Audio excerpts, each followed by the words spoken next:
Olá, sejam bem-vindos a mais um estudo sobre as alianças da Bíblia, né? E nós vamos recapitular a nossa lição anterior, dizendo que Bereshit é o nome de Gênesis em hebraico e significa começos. A terra era um caos, mas a visão de Deus diferia do caos.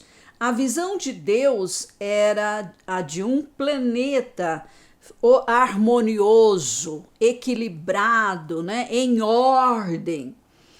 A postura de Deus diante do caos é sempre trazer uma mudança. Deus não vê o caos e se acomoda a ele. Deus não fala o problema, ele fala a solução. Se fomos feitos à imagem de Deus, temos que aprender a conhecer a Deus para saber como nós devemos viver. Deus tem o seu coração cheio de visões, né, dos seus projetos, dos seus sonhos e não a visão de problemas.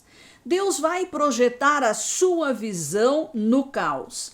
Ele projeta numa situação caótica algo diferente. Ele não fala o caos, ele vai falar algo diferente. E há uma maneira que Deus tem para transformar a realidade da matéria naquilo que está no seu coração, naquilo que é a sua visão, que é o seu propósito. Então Deus vai falar de acordo com a visão e o propósito. E ele usa a palavra e o Espírito Santo, né? Dessa união entre a palavra que Deus fala, mais o Espírito Santo, vida é gerada. Isto é um princípio. A vida está na semente, isso também é um princípio. A palavra de Deus é a semente de Deus, também é um princípio.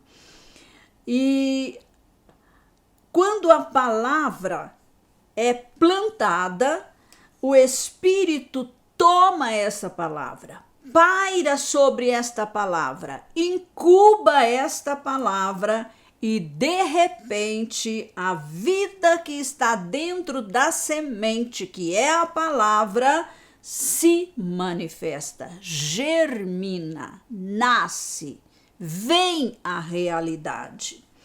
A maneira de Deus plantar é liberando palavras. A terra estava, né, cheia de trevas e Deus liberou a palavra haja luz. E a Bíblia declara que houve luz. As trevas tiveram que sair e a luz surgiu, nasceu.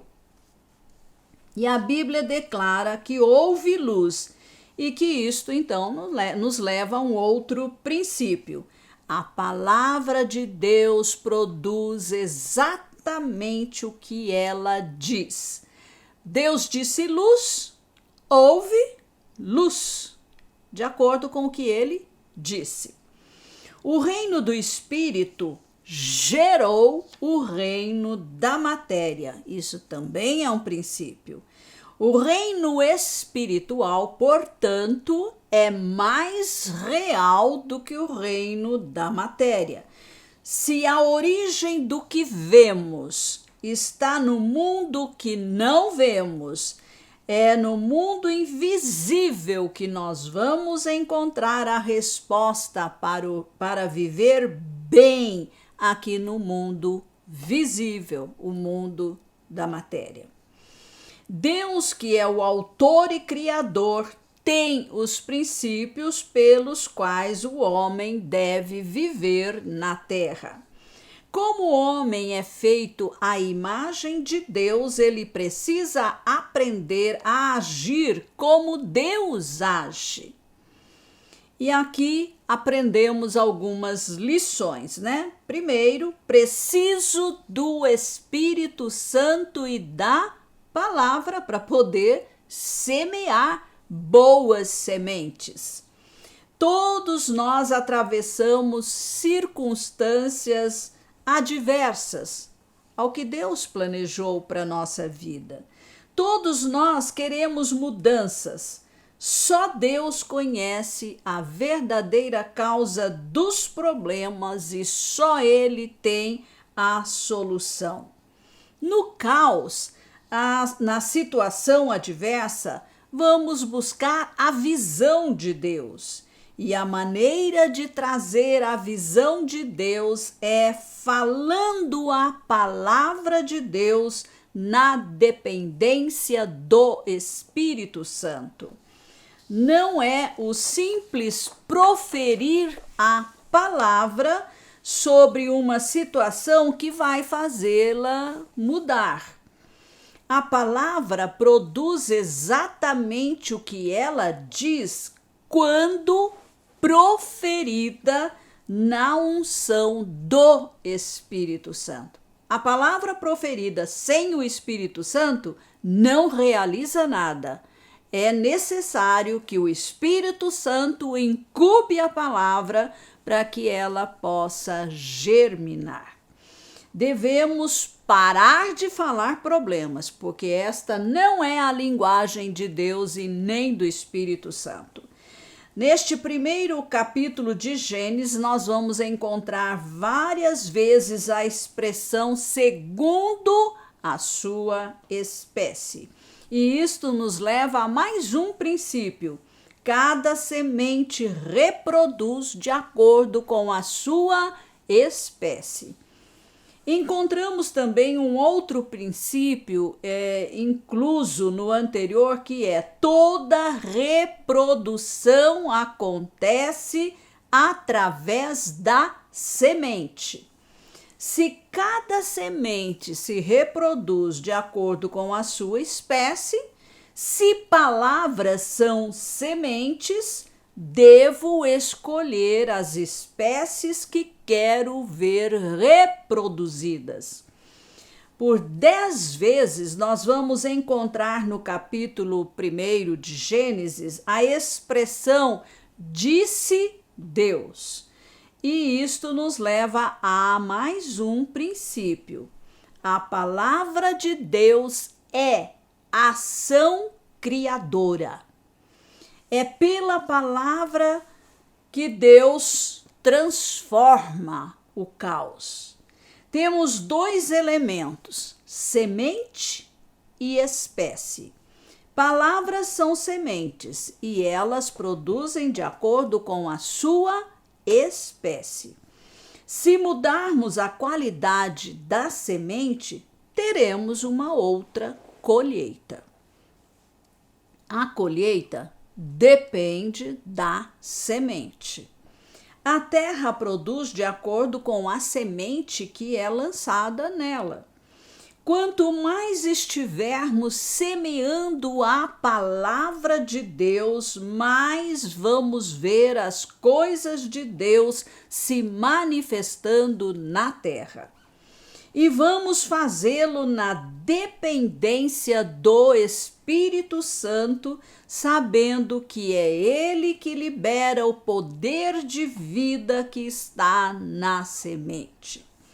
Há um princípio da semente que atravessa toda a Bíblia, e esta semente tem origem em Deus e será o instrumento que Deus vai usar para alterar o caos.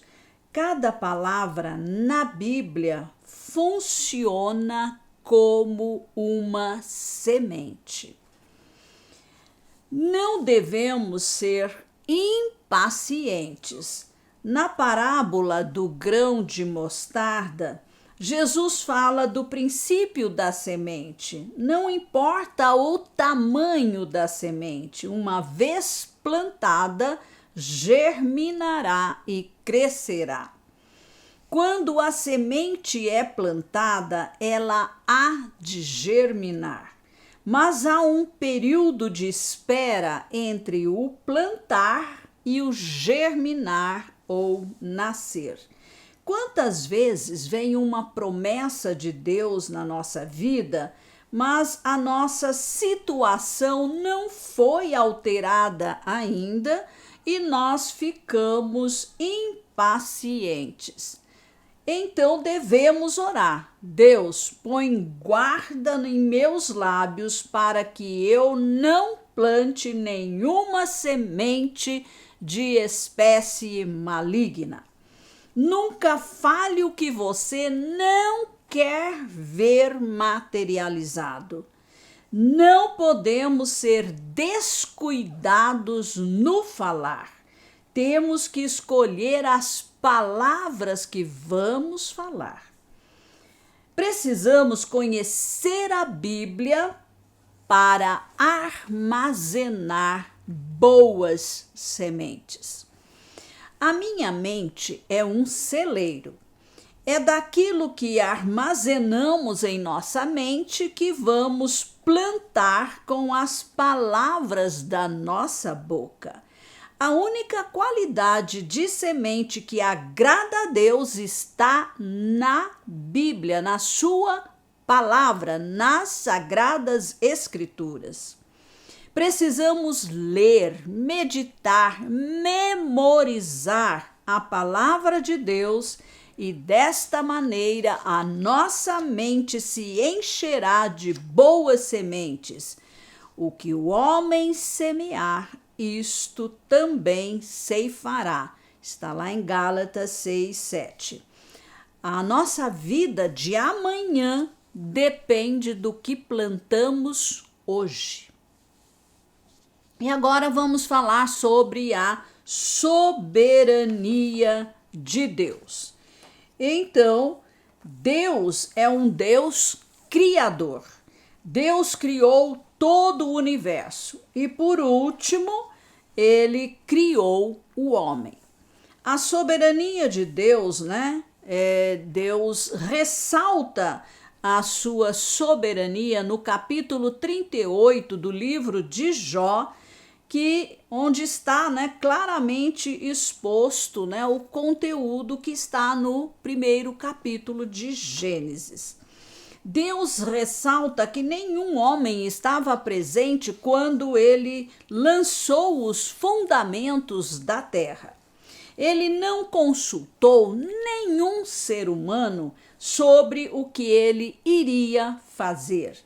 Deus interroga o homem e o homem fica mudo porque não entende nada da criação. A ciência estuda, diz que as coisas são assim e assim, mas não pode mudar nada. Deus é soberano. Destacamos 3 coisas a respeito da soberania de Deus. Primeiro, a esfera do governo de Deus é transcendente. Deus criou o universo, portanto, o seu governo transcende a criação. Deus está além da sua própria criação. Ele tem o direito de governar sobre tudo quanto ele criou. E ele é maior do que toda a sua criação junta. O seu governo é exercido pela sua vontade. O poder pelo qual ele governa a criação é pela sua própria vontade, é pela sua própria palavra, é pelas suas próprias obras. Pela sua vontade, ele decide, ele projeta, ele realiza. Deus é soberano e pelas suas obras, seu Espírito demonstra seu ilimitado poder. Não há limite para o poder de Deus. Sua autoridade para governar reside no fato da sua própria pré-existência e santidade. Deus existe antes da criação, antes que qualquer coisa fosse criada, Deus já era.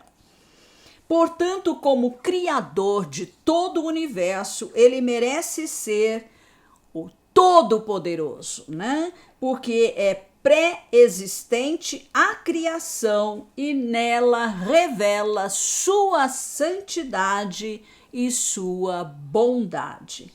Ele é soberano. É sábio por parte da criatura reconhecer o seu Criador. A criação do homem. Deus usou 3 palavras em hebraico em relação à criação do homem. A primeira é azá.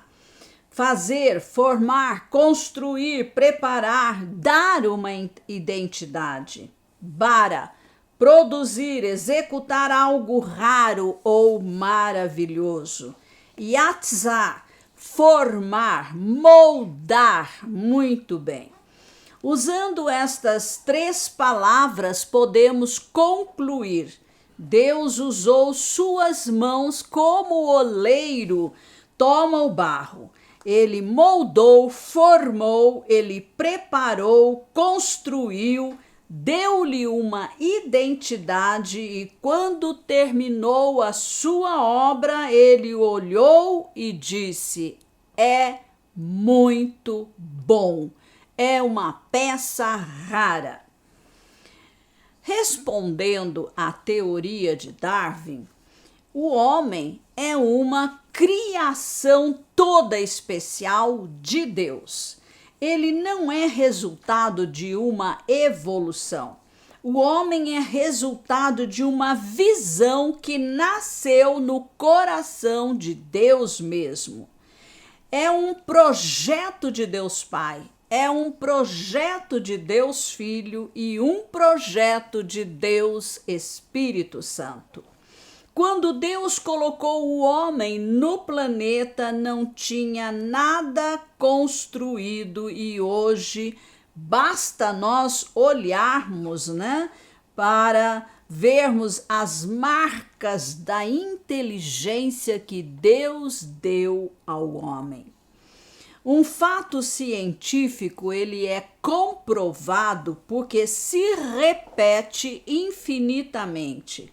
A teoria de Darwin nunca foi confirmada. Conclusão: o homem é uma criação de Deus, tem uma origem. Deus é sua origem. O homem tem um destino, Deus é o seu destino. Se Deus é a sua origem e se Deus é o seu destino, só uma maneira pela qual o homem deve viver. E essa maneira é a maneira de Deus. E nós vamos ver aqui o homem como criação especial de Deus, né? Então, a teoria da evolução é uma teoria e não é um fato. Yatzar, que significa formar, moldar, Deus usou suas próprias mãos para formar o homem. O homem não para de inventar, né? Porque ele é a imagem de seu Deus Criador. Deus deu ao homem domínio sobre a criação. O homem é de uma categoria superior no universo. Ele está acima de toda a criação. Ele é a coroa da criação de Deus. A palavra de Deus é a única autoridade na qual devemos firmar a nossa fé. O homem é um ser religioso. O homem é um adorador. O homem tem fome de Deus, ainda que adore o Deus errado. A formação do homem. E aqui destacamos dois elementos presentes na formação do homem: a terra, o elemento terreno, e o sopro de Deus, que é o elemento celestial, divino. O homem é a fusão de algo que procede da terra e de algo que procede do céu. O verdadeiro homem não é a terra, a matéria, mas o sopro de Deus. O homem é uma partícula de Deus colocada dentro de um elemento terreno, ou seja, um corpo de matéria. Qual é a semelhança de Deus no homem? A semelhança é moral, espiritual e pessoal. Deus pensa, o homem pensa. Deus sente, o homem sente. Deus decide, o homem decide. O homem é senhor da criação com autoridade, aí conferida pelo Criador. Esse Senhor é Senhor com S minúsculo, né? Que o soberano é um só, que é Deus mesmo, mas Deus delegou autoridade para o homem criar também aqui na terra, né? Debaixo da sua liderança, é claro. Nós vamos encerrar por aqui e queremos que você, né, esteja aí compreendendo. Nós estamos indo, recapitulando, porque quando nós nos expomos pela primeira vez a todos esses conceitos que estão vindo aí, né, em uma quantidade razoável, é bom repetir, para que haja fixação, entendimento e aprendizado. Então, não fique aí, mas está repetindo, está indo, voltando. Nesse início é importante para nós formarmos uma base bem sólida, bem entendida, bem compreendida, para levantarmos aí o edifício da doutrina, do ensino sobre alianças. Amém.